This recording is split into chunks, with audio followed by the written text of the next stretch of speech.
네, 안녕하세요. 주식은 역시 끼리끼리세 끼리십니다. 안녕하세요, 여러분들. 매일매일 주린을 위한 5분 시황 정리. 오늘은 21년 10월 25일 월요일입니다. 같이 공부하시죠. 렛츠 끼리!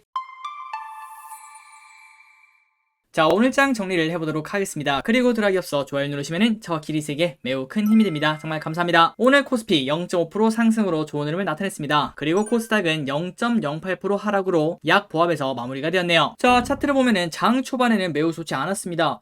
야, 이게 이렇게 떨어지나 그러한 생각을 했는데 V자로 바로 반등을 해주면서 오늘 장은 그나마 좋은 흐름이 나왔네요. 그리고 오늘 등락 종목도 하락 종목보다 상승 종목이 조금 더 많았기 때문에 오늘 장은 나쁘지 않았습니다. 오늘의 매도는 조금 괜찮았습니다. 개인 3천억 매도, 외국인 350억 매수, 기관 2,500억 매수. 그런데 이 와중에 연기금은 300억 매도를 했고요. 그리고 외국인 또 300억 매수로 이거를 매수라고 보기는 조금 어려울 것 같습니다. 그런데 이게 문제죠. 환율이 계속 떨어집니다. 1168원. 아니 길이 환율이 떨어지면 좋은 거 아니야, 그렇게 볼 수 있겠지만, 하지만 보통 환율이 떨어질 때는 외국인의 매수가 들어오고 그 다음에 환율이 올라갈 때는 외국인이 매도를 하는데요. 하지만 이렇게 환율이 떨어지며 외국인들이 투자하기에 조금 우호적인 상황이라고 볼 수 있는데, 그럼에도 불구하고 외국인들이 돌아오고 있지 않기 때문에 야, 여기에 좀 다른 문제가 있는 거 아닌가, 이러한 생각을 해볼 수밖에 없을 것 같습니다. 그리고 이렇게 환율이 하락하다가 갑자기 다시 환율이 올라가면은 그때 또 외국인들이 탈출하는 그러한 흐름도 나올 수 있기 때문이죠. 그래서 환율은 이렇게 크게 하락하고 있는데 외국인들이 돌아오지 않아서 조금은 걱정입니다. 오늘 아시아 증시는 조금 혼조세였습니다. 니케이는 마이너스 0.7%, 상해 종합은 0.5% 상승, 항생은 0.1%로 보합권, 그리고 미국 선물지수는 다시 조금 오르고 있네요. 0.2% 상승하고 있습니다. 다음으로 오늘 개인, 외국인, 기관의 쇼핑 목록을 확인해 보도록 하겠습니다. 개인 SK텔레콤, 삼성전자, 삼성전기, SK바이오사이언스, 삼성전자우, 네이버, LNF, 위즈윅 스튜디오, 카카오게임즈, 셀트리온, 맥스트를 매수합니다. 다음으로 외국인은 두산중공업, KB금융, SK하이닉스, 현대차,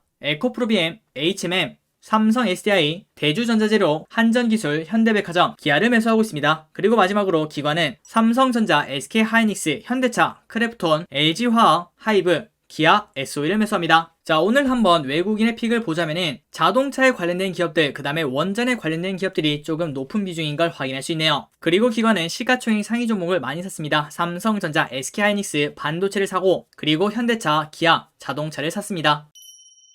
오늘의 키워드를 보도록 하겠습니다. 원전, 리오프닝, 조선. 자, 원전이 폭발을 하고 있습니다. 두산중공업 14% 상승, 한빛원전 5호기 발전 재개 소식에 두산중공업, 한신기계 등 관련주가 강세를 보이고 있다고 합니다. 그리고 한전기술 오늘 또 올라갑니다. 12% 상승, 한신기계 23% 상승으로 좋은 흐름을 보여줍니다. 다음은 오랜만에 리오프닝이 조금 들썩였습니다. 모두투어 7% 상승, 그리고 참고로 오늘은 위드코로나 초안이 발표가 되었습니다. 그러다 보니까 여행, 그 다음에 항공주가 엄청나게 좋은 흐름을 나타냈다고 합니다. 하나투어 6.5% 상승, 아시아나항공 4.5% 상승. 자, 방금까지 보다시피 모든 차트가 거의 다 비슷한 흐름을 나타내죠. 쭉 올라왔다가 살짝 쉬다가 다시 한 번 더 상승하려고 하고 있습니다. 과연 앞으로도 상승할 수 있을지 관심있게 보시면 좋을 것 같습니다. 그리고 제주항공 7% 상승, 현대백화점 5% 상승, 그리고 오랜만에 화장품 관련주도 좋았습니다. 이것도 리오프닝이라고 충분히 볼 수 있겠죠. 클리오 7% 상승, 토니모리 7% 상승. 자, 이 두 기업 오랜만에 거래량이 실리면서 강한 양봉이 나왔기 때문에 앞으로의 흐름 또 한번 기대해 볼 수 있을 것 같습니다. 이때까지 정말 오랫동안 빠지기만 한 화장품, 과연 이번에 느리지만 좋은 흐름을 나타낼 수 있을지. 다음 키워드는 조선입니다. 문승욱 장관, 카타르 측에 한국조선사 LNG 선박을 수주 요청을 했다고 합니다. 자, 참고로 카타르랑 도대체 무슨 상관인가 그걸 봤더니 현재 카타르 에너지 공사는 전 세계 매장량의 13%를 차지하는 세계 최대 규모의 가스전 노스필드 개발을 위해 LNG 선박 발주를 추진 중이라고 합니다. 그러니까 대목이라고 볼 수 있겠죠. 이거를 놓칠 수가 없었을 것 같습니다. 그러다 보니 문승욱 산업통상자원부 장관이 이렇게 요청을 했다고 합니다. 그러한 흐름에 힘입어 현대중공 5% 상승, 현대미포조선 11% 상승, 대우조선해양 7% 상승. 그리고 이 두 개도 마찬가지입니다. 거래량이 실린 양봉이 나왔죠. 하지만 아직까지는 오른쪽 아래로 떨어지고 있는 떨어지는 칼날이기 때문에 갈 길이 멀다고 볼 수 있겠죠. 과연 앞으로 조선에 관련된 기업들이 어떠한 흐름이 나올지 관심있게 보시면 좋을 것 같습니다. 그리고 현대차 오늘 크진 않지만 1.6% 상승을 보여줍니다. 그리고 차트를 보시면 오른쪽 아래로 쭉 떨어지고 있는 이평선들이 이제 조금은 수평을 만들고 있는 그런 흐름을 확인할 수 있죠. 지금 이제 60에서 노란색 선에 살짝 턱걸이를 하고 있는데 이거를 뚫고 올라가서 그 다음에 쭉쭉 올라갈 수 있을지 이 부분을 관심 있게 보시면 좋을 것 같습니다. 그리고 참고로 현대차 내일 실적 발표가 있다는 거 이 부분 또 참고하시면 좋을 것 같습니다. 자, 그래서 지금까지 보다시피 조선 관련주가 올랐고요. 그 다음에 자동차 관련주가 올랐습니다. 그렇다면 이 두 개를 뭘로 만들까요? 바로 철로 만들겠죠. 자, 오늘 오랜만에 철강 관련주가 좋은 흐름을 나타냈습니다. 3% 상승. 그리고 철강주 아마도 역대 최대 실적을 달성할 수도 있다고 합니다. 그런데 최근 주가가 조금은 좋지는 않죠. 아마도 피크아웃 우려 때문이 아닌가 이러한 생각을 해봅니다. 어쨌든 이렇게 실적이 좋으니까 올해 배당도 사상 최고로 높은 수준이 될 수도 있다고 합니다. 아마도 1년 총 배당금이 4% 후반대가 되지 않겠나 이러한 아이디어가 현재 존재하고 있다고 합니다. 그리고 KG 동부제철 4% 상승, 동국 SNC 4% 상승. 자, 이렇게 철강에 관련된 기업들이 좋은 흐름을 나타낸대요. 하지만 지금까지 봤던 화장품 그리고 조선이랑 조금 다릅니다. 뭐가 다르죠? 맞습니다. 거래량이 다르죠. 오늘 이렇게 4%씩 상승을 해줬지만 거래량이 그렇게 많지는 않습니다. 그렇기 때문에 조금은 유의미한 상승인가 이 부분에는 물음표를 띄울 수밖에 없다는 거겠죠. 물론 이것만 보고 투자를 진행할 수는 없겠지만 그래도 충분히 참고는 할 만하다 이러한 생각을 가지고 있습니다. 자, 과연 이러한 부분도 생각하며 앞으로의 흐름이 어떻게 흘러갈지 팔로우하는 것도 좋을 것 같습니다. 여기서부터는 개별 종목을 보도록 하겠습니다. 대주전자재료 오늘 8.7% 상승. 이렇게 오른 이유가 무엇인가? 전고체 전지의 핵심 소재인 고체 전화질 제조 단가를 획기적으로 낮출 수 있는 기술을 이전받았다고 합니다. 그래서 주가가 강세를 보여준다고 합니다. 그리고 지난주 주말에 공개된 지리산, 그런데 CG가 너무 안 좋았다고 합니다. 그러다 보니까 주가가 마이너스 20%나 폭락을 합니다. 자, 최근 들어 콘텐츠 관련주 상승, 그리고 플러스 지리산 때문에 최근 많이 오르긴 했는데요. 하지만 그 결과가 아직까지는 좋지 않기 때문에 주가가 조금 큰 폭으로 하락을 했다고 합니다. 그리고 최근 많이 오르긴 했죠. 스튜디오 산타클로스 마이너스 10%, 제이 콘텐트리 마이너스 5%, 이렇게 콘텐츠에 관련된 기업들이 오랜만에 조정을 받았다고 합니다. 다음입니다. SK하이닉스 오랜만에 10만 닉스로 돌아왔습니다. 앞으로는 5자리 하이닉스를 보여주지 않았으면 좋겠습니다. 그리고 KT 오늘 점심시간쯤에 갑자기 인터넷이 안 됐죠. 자, 그 이유가 뭔가 봤더니 처음에는 디도스 때문이라고 했는데 하지만 라우팅 오류로 정정을 한다고 합니다. 어쨌든 통신 장애가 일어나니까 KT 주가가 바로 쭉 떨어지는 걸 확인할 수 있습니다. 자, 마지막으로 4시 기준 카카오페이 경쟁률을 보도록 하겠습니다. 삼성증권 8개를 받을 수 있고요. 그리고 대신증권 15개를 받을 수 있습니다. 그리고 한국투자증권 3개, 마지막으로 신한금투 4개라고 하네요. 그렇기 때문에 지난 주말에 공부했다시피 삼성 아니면 대신이 아마 가장 많이 받을 수 있을 것 같습니다. 오늘 저녁에 조금 더 깔끔하게 정리해서 다시 한 번 더 업로드 해드리도록 하겠습니다. 자, 오늘의 시황 정리는 여기까지입니다. 오늘 또 같이 공부해주셔서 진심으로 감사드리고, 자, 새로운 한 주가 출발이 되었습니다. 이번 주에는 기리분들이 원하시는 바 전부 다 이루는 한 주가 되었으면 좋겠습니다. 지금까지 기리셨습니다. 빠이요.